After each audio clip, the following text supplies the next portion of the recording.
G'day folks, JD here with another update. This is a quick one for Roy over on the Dracula's America Facebook page. So he just had a couple of quick questions to ask about the windmill.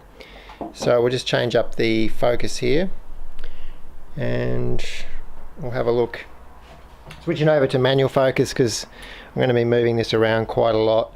So we'll hopefully just keep things in that position. The main windmill itself is made up of 3 parts, which means if this thing's knocked over like that, those parts are probably going to come off. So that actually makes it a little bit safer in terms of things breaking and things like that. So we've got the main tower. We'll just move that to the back for a minute. That was simple enough, but we'll come back to that. And then we've got the wheel, which has the sails or the blades, and the outer wheel bands in the middle just here. So that whole, the bands at the back are pretty much one whole piece MDF, except for the little spot where the magnet goes. That, if you stepped on it, is going to break. These sails or blades are not going to break. This is really soft card. Here's one of the spare ones, and that's really soft. It's just going to bend. It comes from this piece here. If you just look at that, you can see very flexible. So those themselves are not going to break. There is a template to keep them in the right spot when you're gluing them on, and in hindsight I would have actually left a couple of those off just for a bit more authenticity. These things require a lot of maintenance and they're spinning around, so I'd probably have one hanging slightly odd, and I'd have two removed and then throw them down the bottom for some scatter terrain at the bottom. So that's the main wheel. Nice, easy, simple enough. This next piece, the tail brace in the middle here with the main head, the head has the 2 magnets. One of those for the masthead and the other one for the wheel. The front just there, just a bit of super glue on those. And that's a couple of pieces. I think it's about 3 pieces of MDF to sort of get that together. The actual tail brace inserts into a little groove in there, so that fits nice and snug. And then this bit just glues onto the end, the bottom piece. So the top is actually inserted in. And that piece, because it's MDF and quite thin, yeah, that could probably break if you trod on it for sure. And then the vane on the back, that's the same flexible silver card, pre-painted card, so that's not going to break, that's fine. And so that's the main wheel hub.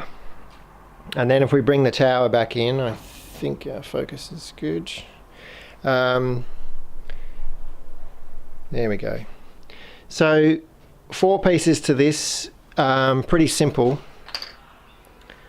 Let's look at the main tower. The 4 pieces to the tower have these kind of, just in here where my thumb is, they have these interlocking kind of grid pieces, just to make sure it all fits together and you're not sort of just holding 4 pieces of wood together without any kind of interlocking grooves and stuff like that. So they do have the interlocking grooves.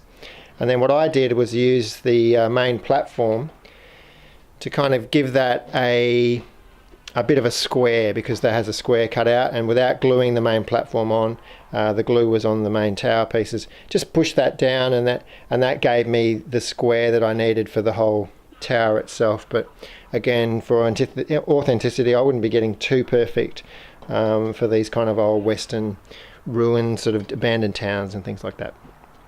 Little spot in the top there on the masthead for the magnet that goes on to the wheel hub. The ladder on the side is all one piece, and I would have liked a spare one. That would have been nice, because I'm not sure if I'm happy with that, because as you, I don't know if you can see in that shot there, but the way it's glued on, it's sticking out more at the top than it is the bottom. I couldn't really find a way around that. I could have, in hindsight, cut into a little groove, and maybe it should have been done on the design, but cut into a little groove would have been really nice, to have that ladder actually embedded into the platform on the top. It would have told me exactly where it should go and where everything should line up, because as it was, these braces that you can see where my finger is there's the longer ones at the top and they get shorter as it gets to the bottom there. Those braces are just freehand held in place, so that's tricky.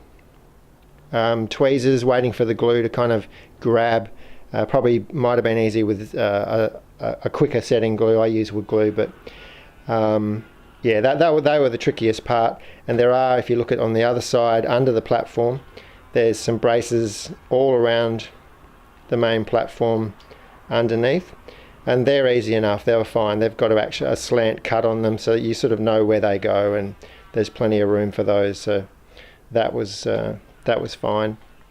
The only other issues in terms of gameplay and things like that were a lot of questions. People were asking questions about the cover for this, like, is the bottom here, is there line of sight through there, and is there cover? So again, it comes back to, I would probably have make this into a small kind of terrain piece, and I'll just get a bit of card to show you what I'm talking about, a bit of MDF.